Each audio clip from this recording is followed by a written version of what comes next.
Beaucoup de gens se plaignent qu'ils ont un niveau élevé de cholestérol et de triglycérides dans leur sang.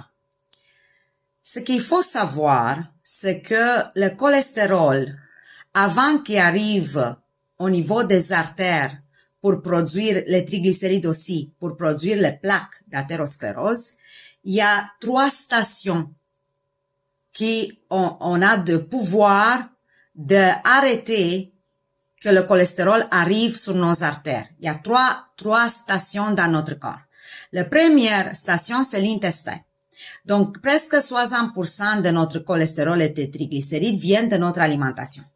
Donc, si on a une alimentation anti-inflammatoire en bon gras, puis si on a beaucoup de fibres dans notre alimentation, alors les fibres vont nettoyer l'excès de gras qui se dépose sur le côlon, sur l'intestin, et des triglycérides aussi. Donc, on va éliminer cet excès-là.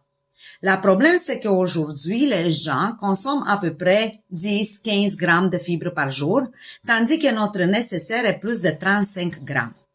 D'où le fait qu'on a tellement de constipation. Donc, s'il n'y a rien de fait à cette première station, on arrive à la deuxième station qui c'est le foie. Le foie c'est lui qui va diriger où s'en va le gras, le cholestérol et les triglycérides. Ça peut rester là-dedans, puis on va faire le foie gras, la stéatose hépatique, alcoolique ou non alcoolique, peu importe, à ce niveau-là.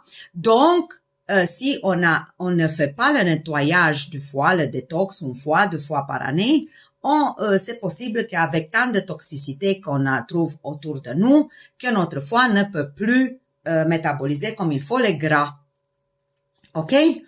Puis, si on ne nettoie pas comme il faut le foie, alors le foie va diriger le cholestérol et les triglycérides au niveau de tout notre corps, donc spécialement par l'intermédiaire des artères. Mais ça, c'est la 3e station. Mais la 3e station, ça va s'appliquer, donc le cholestérol et les triglycérides vont former la plaque d'athérosclérose seulement si les artères sont inflammées. Donc, s'ils ne sont pas inflammés, le cholestérol puis les triglycérides vont être déposés dans les tissus adipeux.